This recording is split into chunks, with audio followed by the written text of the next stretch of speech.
Constable हो, railway हो या ग्रुप डी हो या पुलिस एग्ज़ाम हो। लेकिन लाल पुलिस वाले एग्ज़ाम पास में है तो हम उनका ये कंटेंट यूट्यूब पर प्रोवाइड करा रहे हैं। और आओ चलते हैं अपने 10 क्वेश्चन की ओर बढ़ते हुए। तो हमारा पहला क्वेश्चन ये रहा कि पटना का प्राचीन नाम क्या था। तो पटना का प्राचीन नाम पाटलिपुत्र था। Option B is correct answer. Patna का नाम पुराना नाम प्राचीन, पाटलिपुत्र प्राचीन है, इसको पाटलिपुत्र कहा जाता था। ये मौर्य साम्राज्य के समय की घटना है, यानी 6वीं शताब्दी के समथिंग। चलो हमारा नेक्स्ट क्वेश्चन ये है कि सिरके का रासायनिक नाम क्या है। दोस्तों सिरके का रासायनिक नाम देखो, हमारे लगभग सभी के कुछ ना कुछ रासायनिक नाम होता है। जैसे कि आलू का भी रासायनिक नाम होता है, गाजर का भी रासायनिक नाम होता है। इसी प्रकार सिरके का रासायनिक नाम क्या है। तो सिरके का रासायनिक नाम सिट्रिक एसिड है। Option A is correct answer, citric acid. चलो हम बढ़ते हुए अपने नेक्स्ट क्वेश्चन की ओर बढ़ते हैं। काटो जलाओ कृषि का क्या अर्थ है। काटो और जलाओ कृषि का क्या अर्थ है। इसमें 4 ऑप्शन दिए हुए हैं। सिंचाई रहित कृषि, वन नेशन कृषि या गन्ने की फसल को उगाने का तरीका या झूमिंग कृषि। देखो दोस्तों इसका सही आंसर है झूमिंग कृषि। Option D is correct answer, झूमिंग कृषि। झूमिंग कृषि भारत के पूर्वोत्तर राज्यों में की जाती है। पूर्वोत्तर राज्यों में की जाती है झूमिंग कृषि।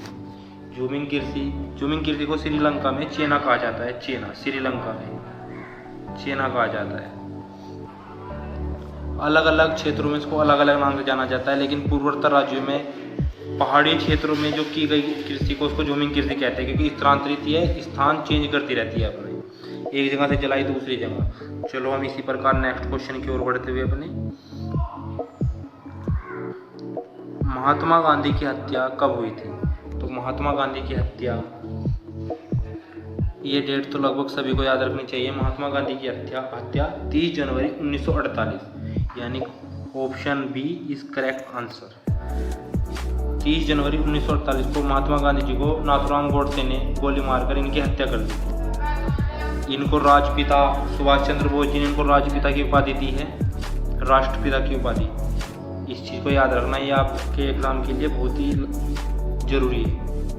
चलो नेक्स्ट क्वेश्चन की ओर बढ़ते हुए, टाइफाइड से हमारे शरीर का कौन सा अंग प्रभावित होता है। तो टाइफाइड से दोस्तों छोटी आंत प्रभावित होती है, बड़ी आंत प्रभावित होती है या यकृत प्रभावित होता है। तो टाइफाइड से हमारे शरीर के फेफड़े प्रभावित होते हैं, ये याद रखना। ऑप्शन 4 फेफड़े। इनको आप नोट डाउन करते रहना। देखो जितना छोटा छोटा आप पढ़ोगे उतना आपके लिए लाभदायक है। छोटी डोज लेना बहुत ज़रूरी है, कुछ भी बड़ा करने के लिए आपको कठिनाइयाँ तो झेलनी पड़ेगी। तो 5-10 मिनट की हम क्लास प्रोवाइड कराएंगे, आप इन्हें लीजिए। और जिनके पास टाइम नहीं है, जो जॉब करते हैं, जॉब के साथ साथ भी कुछ बच्चे एग्ज़ाम की, गवर्नमेंट एग्ज़ाम की तैयारी कर रहे हैं, तो काफ़ी मतलब हमारे यूट्यूब चैनल हो रहे हैं, इस पर 100 के हो चुके हैं। और अभी हमने शुरू किया है उन बच्चों के लिए जिनके बच्चों के पास मतलब पढ़ने का ज़्यादा समय नहीं होता, जो खेती खाती में लगे रहते हैं या कुछ काम करते हैं, जॉब करते हैं। तो आप जॉब के साथ साथ भी 5 मिनट का ये डोज ले सकते हैं। चलो हम नेक्स्ट क्वेश्चन की ओर बढ़ते हैं अपने।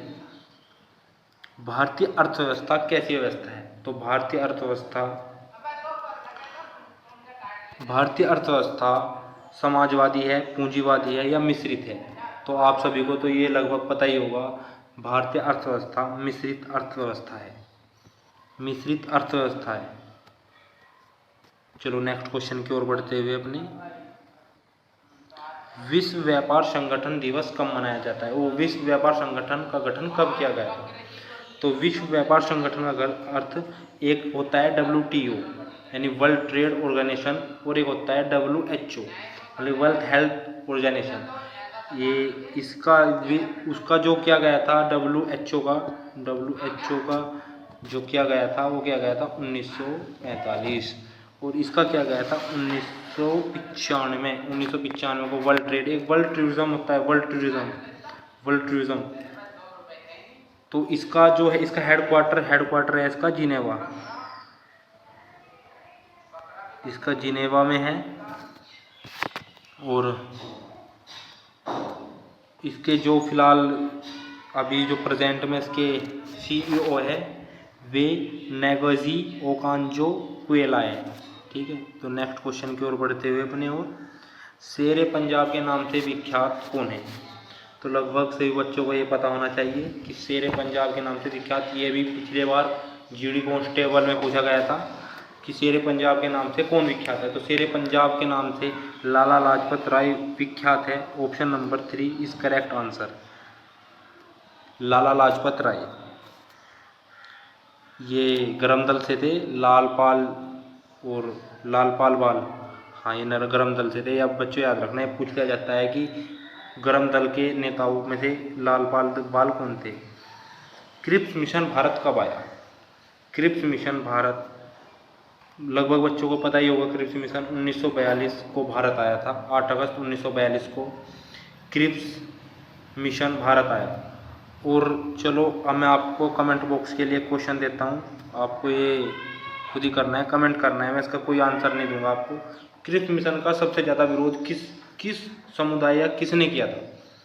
ये आपके लिए यूट्यूब, ये आपको कमेंट बॉक्स में करना है।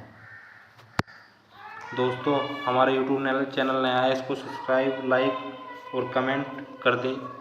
धन्यवाद, मिलते हैं नेक्स्ट वीडियो के साथ।